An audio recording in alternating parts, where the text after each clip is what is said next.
Now, the VOA Special English program, American Stories.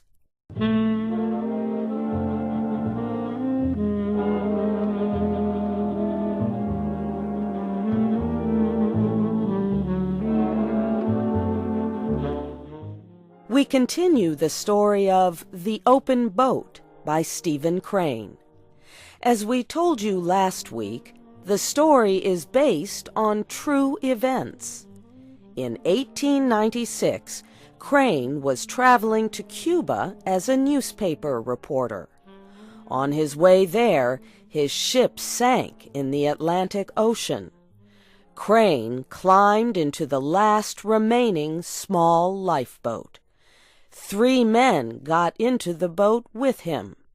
They were the ship's captain, the cook, and a sailor named Billy. For 3 days the men steered the tiny boat through high waves off the coast of Florida. At last they saw land. Here is Shep O'Neill with the final part of the story. A long stretch of coast lay before the eyes of the men. Slowly the land rose up out of the mountainous sea. The men could see a small house against the sky. To the south, they could see a lighthouse. Tide, wind, and waves were pushing the lifeboat northward. The men thought someone on land would have seen the boat by now. "Well," said the captain, "I suppose we'll have to attempt to reach the shore ourselves.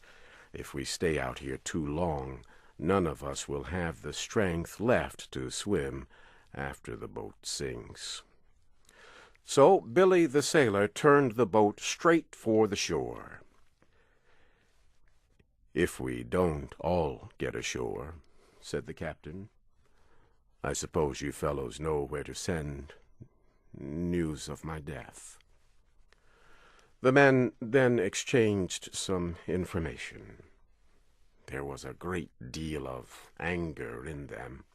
They thought, "If I am going to be drowned, why in the name of the 7 mad gods who rule the sea was I permitted to come this far and think about sand and trees?"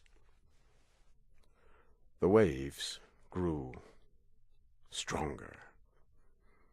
They seemed always just about to break and roll over the little boat. The coast was still far away. The sailor said, "Boys, the boat won't live 3 minutes more, and we're too far out to swim. Shall I take her to sea again, Captain?" "Yes, go ahead," said the captain. The sailor turned the boat and took her safely out to sea again. "It's funny those life-saving people haven't seen us," one of the men said. "Maybe they think we're out here for sport. Maybe they think we're fishing. Maybe they think we're fools." Once more the sailor rowed the boat, and then the reporter rowed. Suddenly they saw a man walking along the shore. The man stopped walking. He moved his hand in the air to wave at them. He saw them. Now he was running to the house. The captain tied a cloth to a stick and waved it. Now there was another man on the shore. The 2 men waved their hands in the air as if they were saying hello to the men in the boat. Now, what was that moving on the shore? It was a bus, a hotel bus. A man stood on the steps of the bus and waved his coat over his head. The men in the boat wondered what he wanted to say. Was he attempting to tell them something? Should they wait for help? Should they go north? Should they go south? The men waited and waited, but nothing happened. The sun began to go down. It got dark and cold. They could no longer see anyone on the beach.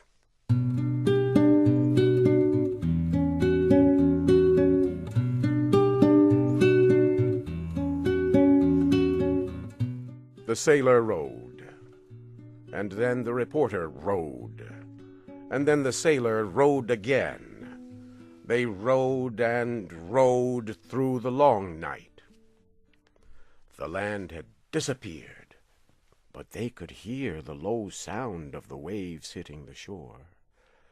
This was surely a quiet night. The cook finally spoke. "Billy, what kind of pie do you like best?" "Pie," said the sailor, and the reporter angrily. "Don't talk about those things." "Well," said the cook, "I was just thinking about ham sandwiches, and—" A night on the sea in an open boat is a long night. The sailor continued to row until his head fell forward and sleep overpowered him. Then he asked the reporter to row for a while. They exchanged places, so the sailor could sleep in the bottom of the boat with the cook and the captain. The reporter thought that he was the one man afloat on all the oceans in the world. The wind had a sad voice as it came over the waves. Suddenly there was a long, loud, swishing sound behind the boat, and a shining trail of silvery blue. It might have been made by a huge knife. Then there was another swish, and another long flash of bluish light, this time alongside the boat. The reporter saw a huge fin speed like a shadow through the water, leaving a long, glowing trail. The thing kept swimming near the boat. He noted its speed and power. The reporter wished the men would wake up. He did not want to be alone with the shark. The reporter thought as he rowed. He was angry that they had come so close to land and yet might still die at sea. Then he remembered a poem that he had learned as a child. It was a poem about a soldier of the French Foreign Legion. The soldier lay dying in Algiers. Just before he died, he cried out, "I shall never see my native land." And now, many years after he had learned this poem, the reporter for the first time understood the sadness of the dying soldier. Hours passed. The reporter asked the sailor to take the oars so that he could rest. It seemed like only a brief period, but it was more than an hour later when the sailor returned the oars to the reporter. They both knew that only they could keep the boat from sinking, and so they rowed, hour after hour, through the night.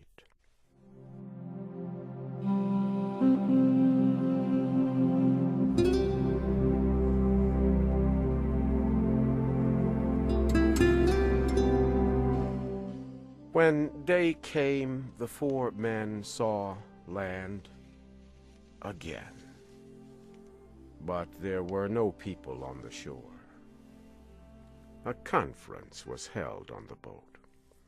"Well," said the captain, "if no help is coming, we might better try to reach the shore right away. If we stay out here much longer, we will be too weak to do anything for ourselves at all." The others agreed. They began to turn the boat toward the beach.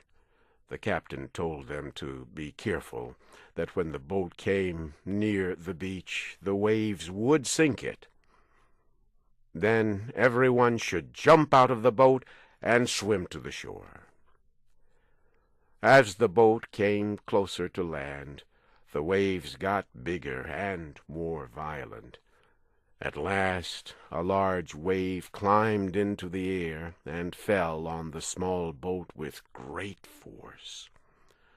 The boat turned over as the men jumped into the sea. The water was like ice. The reporter was tired, but he swam toward the beach. He looked for his friends. He saw Billy the sailor in front of him, swimming strongly and quickly. The cook was near him. Behind, the captain held on to the overturned boat with his one good hand.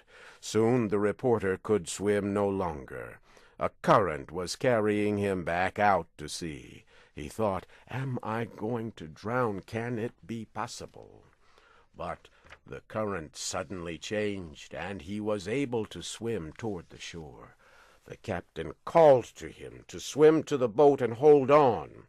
The reporter started to swim toward the boat. Then he saw a man running along the shore. He was quickly taking off his shoes and clothes.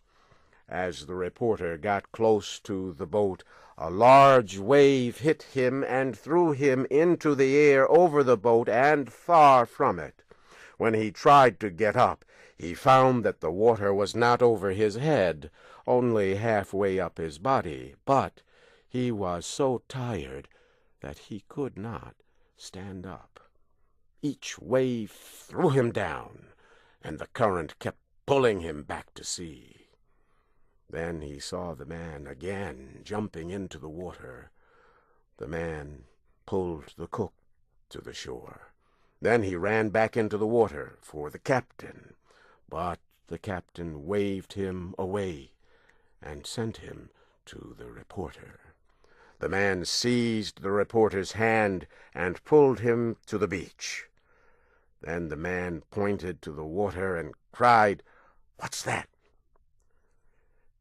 In the shallow water, face down, lay Billy the sailor.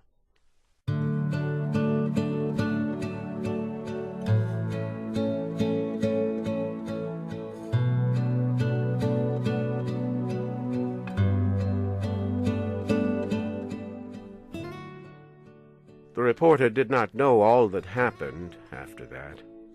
He fell on the sand as if dropped from a housetop.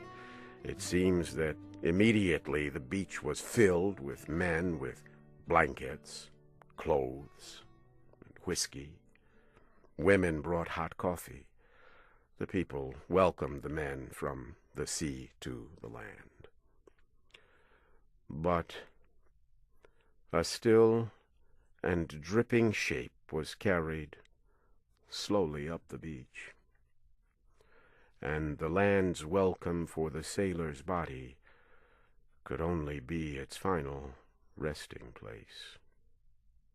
When night came, the white waves moved in the moonlight. The wind brought the sound of the great sea's voice to the men on the shore.